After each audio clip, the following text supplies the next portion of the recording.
Good afternoon and welcome to the Startup Steering Team webinar for Vision. My name is Amy Siegel and I'm the Vice President here at ASA. I am usually joined by Tina Wiseman, but Tina will be unable to join us today. So I will be looking out for questions and raised hands, and hopefully I'll catch any of those if we have them. So I'm going to turn off my camera and get started right away. Okay, so our agenda for today, we're going to look at the Vision to Action process review. We're going to look at our point positions who are busy this month, and then we're going to talk about how you go about creating a vision.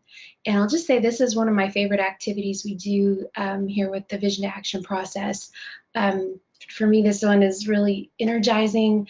It reminds us why we love education, and it really helps bring us together. So here we are this year. Back in December, you created an organizational structure. And this time we're going to be, and then you collected last month current data. This month we're looking at vision and vision data. I just want to note, with all the bad weather, we know that the current data collection might have been delayed. So go ahead and get that finished up. You'll start using that data in March. So as long as you're done by March, you're in good shape. So get those surveys in and get your achievement data entered online.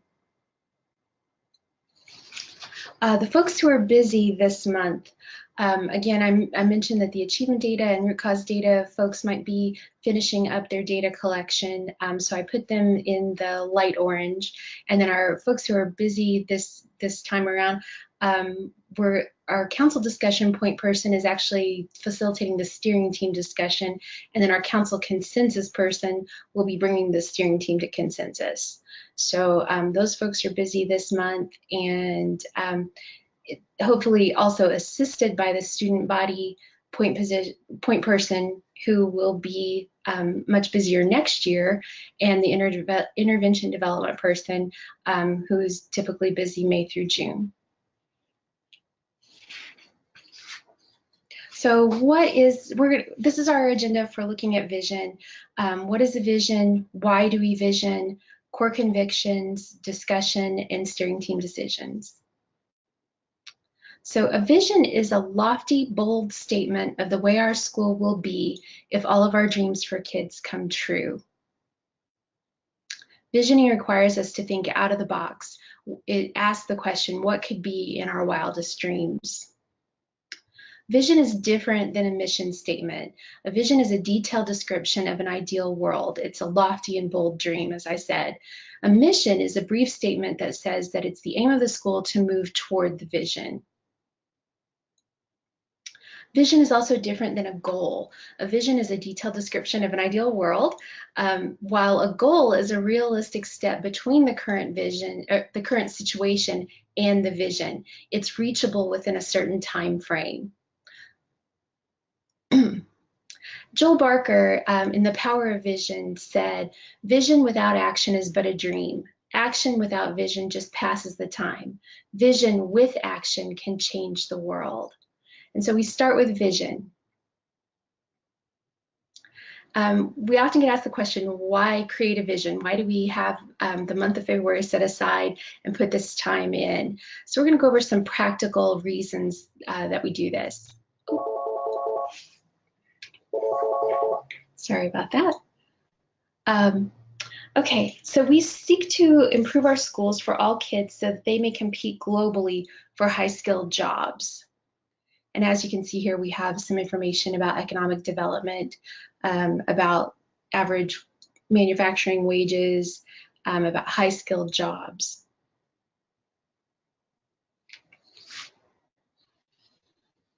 We also want our students to be career ready. And so we look at the kinds of the employability skills framework, and these are things that we know that people who are hiring our students, who will be hiring our students eventually, that they're looking for. They're looking for reading, writing, math, and science, applied knowledge skills, critical thinking skills, interpersonal skills. We're looking for personal qualities in responsibility, self-discipline, flexibility, integrity and initiative. They're also looking for resource management, these workplace skills, including resource management, information use, communication, systems thinking, and technology use. So these are the things that make our kids employable. Another reason we vision is that we know that higher education attainment in multiple areas leads to higher wages and lowers the chance of unemployment. So basically, the more education people have, the more money they tend to make. Some college or an associate's degree or even a training program after school, after high school, will lead to more income, and it'll also decrease the chance of students being unemployed. We also vision for reasons that have to do with social justice. Through our school improvement work, we seek to decrease achievement gaps for students in lower income brackets and for students of color.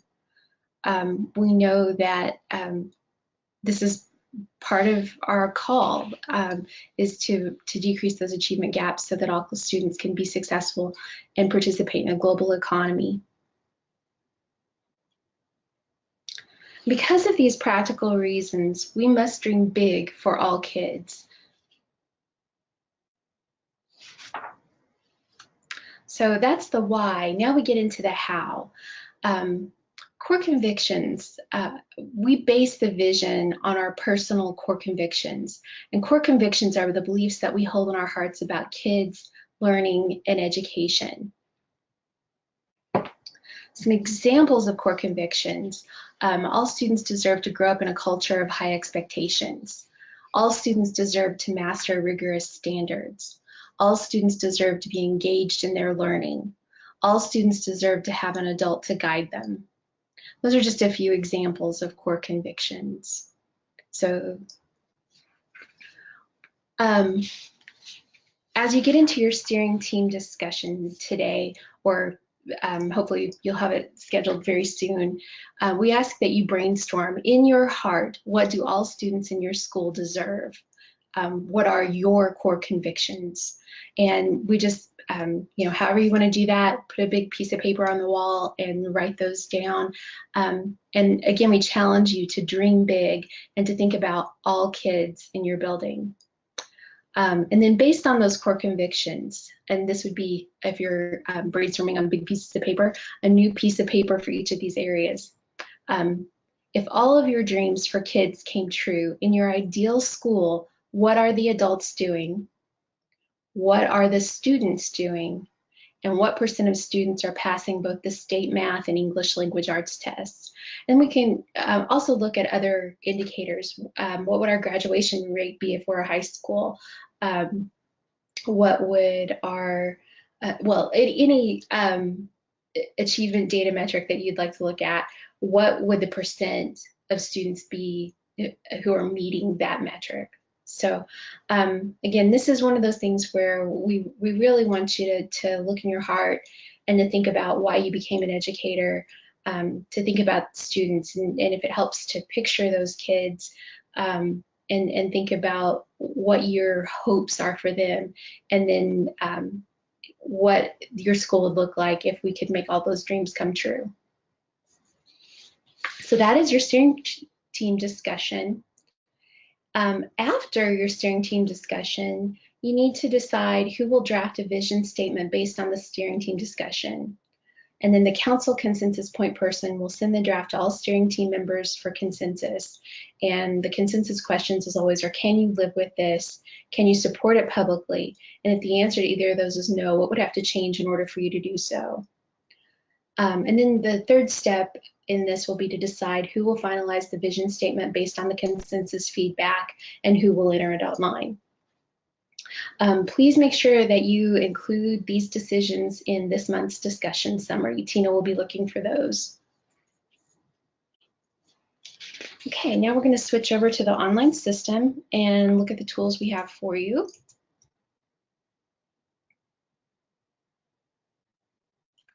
So we're looking December, January, and then down at February. That's our vision month. So today you're participating in the steering team webinar.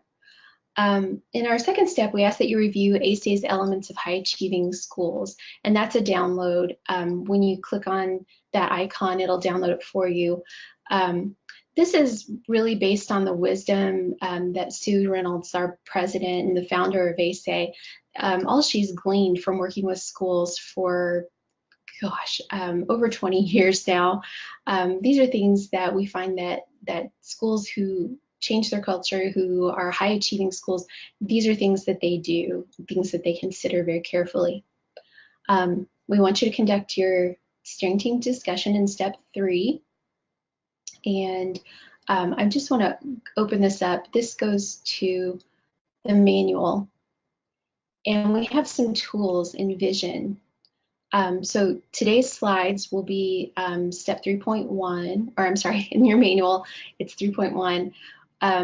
The ACE Elements of High Achieving Schools, we have that linked here as well. And we have some sample vision statements, one for elementary, middle, and high school. We just wanted to provide those so that you can see what they look like, what a typical vision looks like. But we really want this not to be a rehash of the sample vision statement. We want this to be about your school and your kids and your dreams. And then in 3.6, we have a link to the Monroe Doctrine, parts 1 and 2. And, oh, try this again. Okay, so Lorraine Monroe is an educator in New York. Dr. Monroe spoke at our conference a while back, and we became aware of her. She was on 60 Minutes, and that's what the Monroe Doctrine, parts 1 and 2 on this site. We have them, they're linked here. We found that this video was one of the best examples of what a school looks like when the adults in the building are living by their core convictions. And it is a bit dated.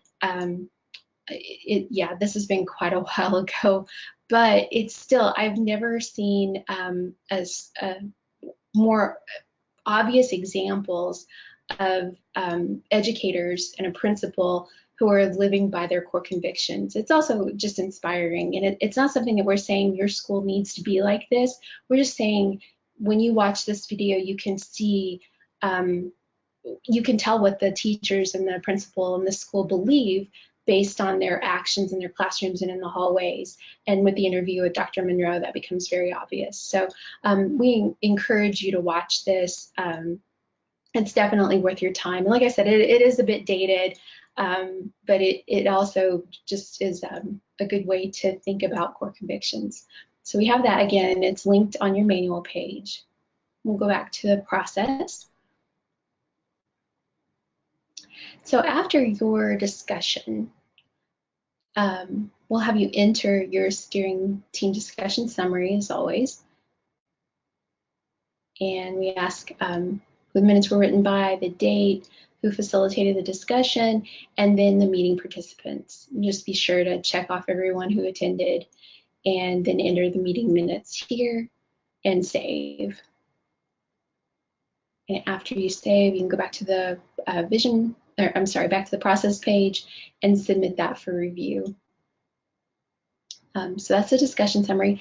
The vision statement, when you enter this, just a couple of tips. When you are entering your core convictions, if you'd like to do those as a bulleted list, and some people just like to look at it that way, you can do that by putting an asterisk at the beginning of your sentence and then typing in whatever it is you're typing and then hitting enter. If you're the kind of person, I'm like this, I like to work in, well, actually I work a lot in Google Documents, but if you prefer to work in Word or if you're on a Mac and you're using Pages, just keep in mind that if you do this where you do the asterisk and then your statement and followed by a return, you should be able to copy and paste this in here with no problem. So we encourage you to save after each entry box. And then, so that the first box is your core convictions. We believe all students deserve, and you can, if you would rather make that more of a narrative, you can just write that in paragraph form, or like I'm showing you here, you can do a list. The second part of this is all adults in our community are living by these core convictions daily, and as a result show the following attitudes and actions. So this is what would the behaviors and attitudes of adults living by core convictions, what would that look like if all of our dreams came true? And then the next part, in this environment where all adults are living by their core convictions, all students. So we look at the attitudes, behaviors, and choices of students living in an environment in which adults are living by their core convictions. So that's 3 paragraphs, and then we have our vision data. So you put in the percent of students who, and we might have graduate on time, and what would be our vision data. And for most schools, if we're dreaming for all kids, that's going to be 100%. So if we're looking at the percent of students who pass I-STEP math, if we're dreaming for our kids and we're looking at a dream where all of we're living by our core convictions and all of our dreams for kids have come true, why wouldn't that be 100%? It can be hard to think that way because we deal with the realities of school every day, and we know how hard it can be to get there for all kids. But in this, what we're really looking at is what is our vision? What is our dream for all kids? So if you need more vision data fields, we have a little button down here, and you're welcome to add that.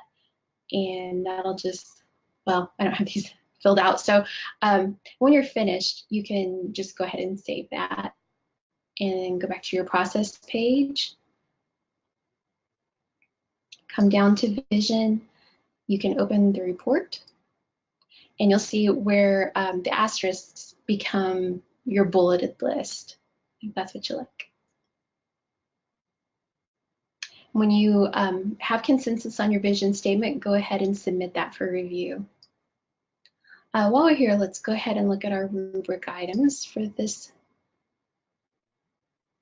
So we have our rubric for the steering team discussion summary. We expect that a majority of steering team participated in the discussion. A summary of the steering team discussion has been entered, and that this includes a summary of the vision discussion / brainstorm. Please be sure to make sure that you have talked about the decisions that the steering team made in your discussion about who would write the vision, who would seek consensus, and who would get that entered online. And then for the vision statement, we're just looking at the format of that the first paragraph contains core convictions. The second paragraph describes ideal adult behaviors and/or attitudes. The third paragraph describes the ideal student behaviors and attitudes. And the fourth paragraph, or that last list, looks at ideal student achievement data. And then we also want to make sure that all achievement data is expressed as the percentage of students who reach a stated achievement benchmark. We want our vision data to be achievement data and not behavior data. So that is your rubric. So that's kind of the cheat sheet. If you go ahead and look at that beforehand, then you know exactly what's expected, and it makes it easier to get that meets criteria instead of a needs revision.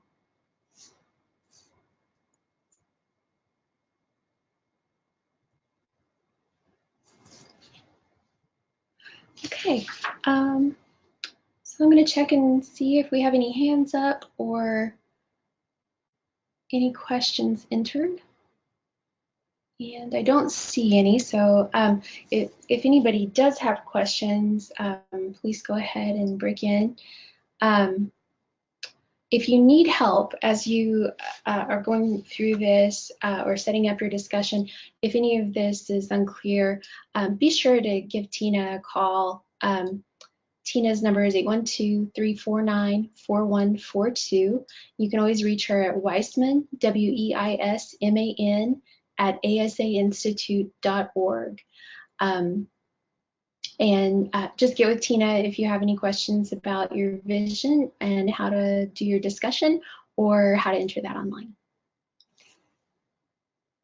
Thank you all so much for taking part in this, and we're happy to be working with you.